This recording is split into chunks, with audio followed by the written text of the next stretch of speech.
வணக்கம். நம்ம இன்னைக்கு இந்தியன் நியூஸ் பேப்பர்ல என்ன முக்கியமான செய்திகள் இருக்கு அப்படிங்கிறத பார்ப்போம். ஸோ இன்னைக்கு ஜூன் 12 சரிங்களா? ஜூன் 12 அப்படிங்கிறது பார்த்தீங்கன்னா, நமக்கு வேர்ல்ட் ஆன்டி சைல்டு லேபர் டே அப்படின்னு சொல்லுவாங்க. சரிங்களா? ஆன்டி சைல்டு லேபர் டே ஒரு முக்கியமான ஒரு நாள். ஓகேங்களா? நமக்கு சைல்டு லேபர் ரிலேட்டடா பார்த்தீங்க அப்படின்னா, நமக்கு ஆர்டிகிள் 24 அப்படிங்கிறது இருக்கு. அதே மாரி பார்த்தீங்கன்னா, 1986ல நம்ம ஆக்ட் கொண்டு வந்திருப்போம். இதெல்லாம் கொஞ்சம் பார்த்து வச்சுக்கோங்க சரியா? அந்த வரிசையில நமக்கு ஆன்டி சைல்டு லேபர் டே அப்படின்னு பார்த்தீங்கன்னா, நமக்கு ஜூன் 12 இருக்கு. ஓகேவா? ஸோ, இன்னைக்கு செய்திகளுக்குள்ள போனோம் அப்படின்னா, முதல்ல நமக்கு India unlikely to ratify high seas treaty at UN ocean conference அப்படின்னு குடுத்துருக்காங்க. ஓகேவா? ஸோ, முதல்ல யுஎன்னோட ஓஷன் கான்ஃபரன்ஸ் எங்க நடக்குது அப்படின்னு பார்த்தீங்கன்னா, பிரான்ஸோட நாய்ஸ் அப்படிங்கிற இந்த சிட்டில தான் வந்து நமக்கு நடக்குது. ஓகேங்களா?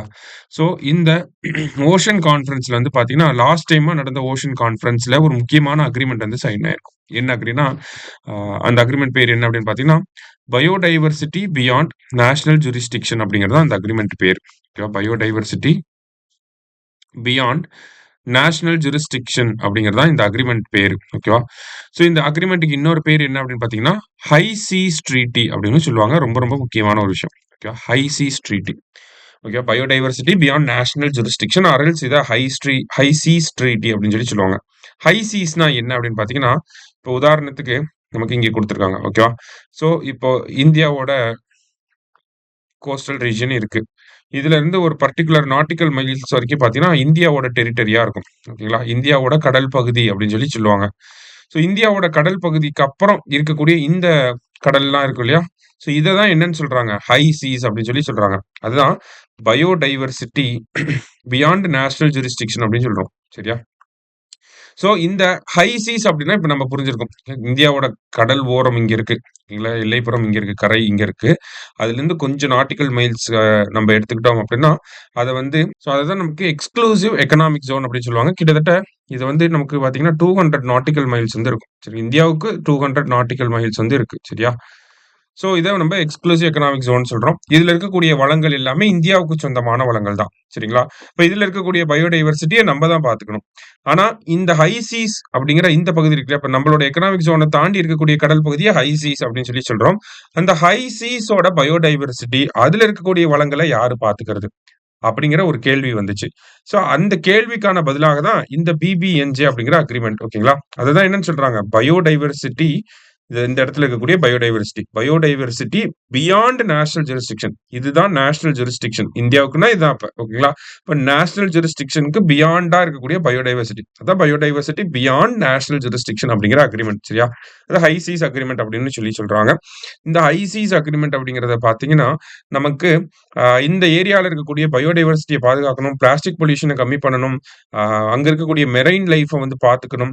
அதே மாரி அங்க இருக்கக்கூடிய ரிசோர்ஸஸ் ஓகேங்களா? அந்த இடத்துல இருக்கக்கூடிய ரிசோர்ஸஸ ஷேர் பண்ணிக்கணும். ஷேரிங் ஆஃப் ரிசோர்ஸஸ் இது எல்லாமே வந்து இந்த ஹை சீஸ் ட்ரீட்டில இருக்கக்கூடிய முக்கியமான அம்சங்கள். ஸோ இந்த ஒரு ஒப்பந்தம் அப்படிங்கிறது பார்த்தீங்கன்னா, மொத்தம் 60 நாடுகள் வந்து அவங்கவங்க பாராளுமன்றத்திலயும் அந்த ராட்டிஃபிகேஷன் வாங்கிட்டாங்க அப்படின்னா, இம்ப்ளிமெண்ட் ஆயிரும். ஸோ இந்தியாவ பொறுத்தவரைக்கும் பார்த்தீங்கன்னா, இன்னும் இந்த அக்ரீமெண்ட்ல நம்ம சைன் போட்டோம். அக்ரீமெண்ட்ல சைன் போட்டது 2024லயே சைன் போட்டுட்டோம். பட் ஸ்டில் இந்தியாவோட பாராளுமன்றத்தில அதுக்கேத்த உண்டான அப்ரூவல இன்னும் வழங்கல. சரிங்களா?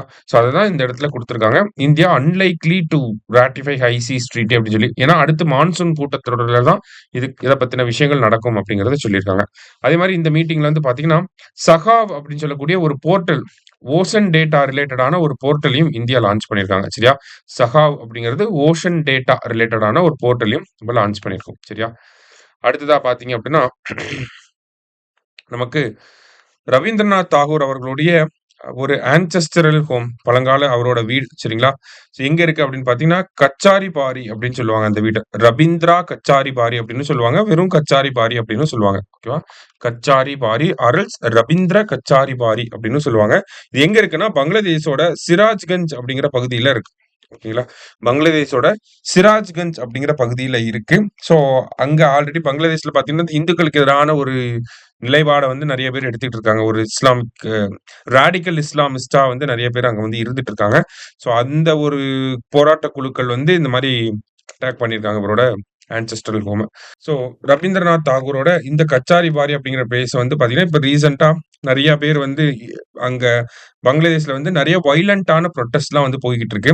ஸோ அதுல ஒரு குரூப் ஆஃப் ராடிக்கல் பீப்பிள் தான் வந்து இவர வந்து அட்டாக் பண்ணி ஐ மீன் இந்த ஆன்செஸ்ட்ரல் ஹோம அட்டாக் பண்ணியிருக்காங்க அப்படிங்கிறத தெரிஞ்சுக்கிட்டா போதும். ஸோ நமக்கு எக்ஸாம் பாயிண்ட் ஆஃப் வியூல கச்சாரி பாரி அப்படின்னா பங்களாதேஷ்ல இருக்கு. சிராஜ்கஞ்ச் அப்படிங்கிற பகுதியில இருக்கு. ரவீந்திரநாத் தாகூரோட ரிலேட் ஆயி வருதுங்கிறத தெரிஞ்சுக்கிட்டா போதும்.